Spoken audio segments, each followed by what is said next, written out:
Hallo zusammen, ich bin Julia. Dank unserem vorherigen Video mit dem Timo wissen wir jetzt, was für Vorteile ein ETF-Sparplan haben kann und dass man in der Neon-App ganz einfach aufsetzen kann. Und jetzt für das Video haben wir mit dem Nima von Invesco noch einen ETF-Fachmann bei uns. Schön, dass du da bist. Danke für die Einladung, Julia.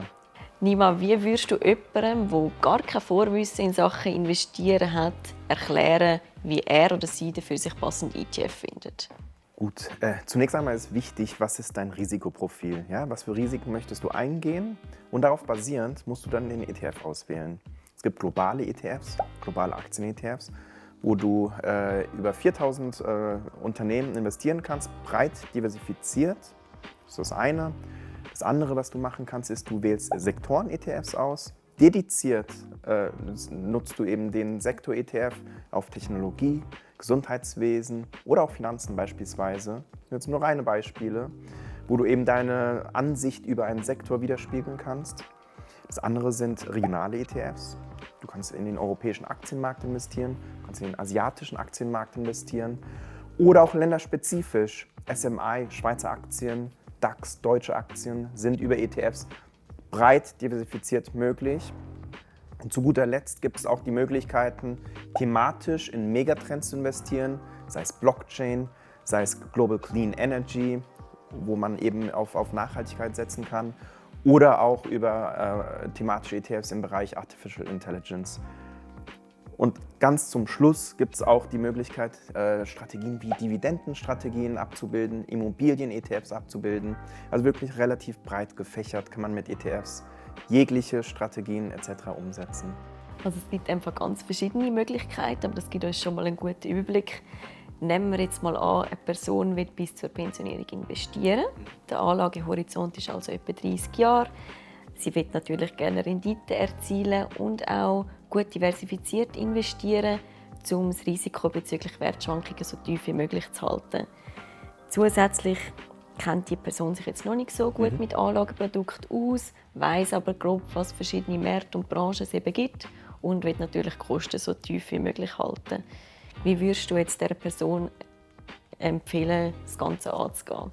Also über 30 Jahre würde ich einen globalen Aktien-ETF empfehlen. Kannst du unseren ZuschauerInnen kurz erklären, was man unter einem globalen ETF versteht? Ja klar, also es gibt verschiedene Indizes für globale Aktien. Es gibt den MSCI World, MSCI World All Countries und den FTSE All World. Das ist der breiteste globale Aktien-ETF. Du investierst über 4000 Unternehmen in 50 Länder, breit diversifiziert. Und das wäre dann meiner Meinung nach die beste Variante, über 30 Jahre zu investieren. Relativ kostengünstig. Die Kosten liegen um die 0,15%.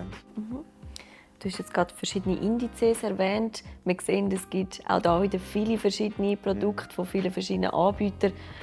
Wenn ich die jetzt vergleiche, auf was schaue ich da oder woher weiss ich, welcher denn wirklich der passende für mich ist?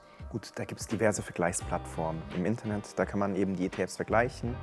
Was man auch machen kann, ist, man kann auf die Webseiten der ETF-Anbieter gehen. Dort gibt es Factsheets. Das ist eine Seite, wo dann die kompletten Eckdaten von dem ETF zusammengefasst sind, wie die TER, Total Expense Ratio, also die Gesamtkostenquote für den ETF.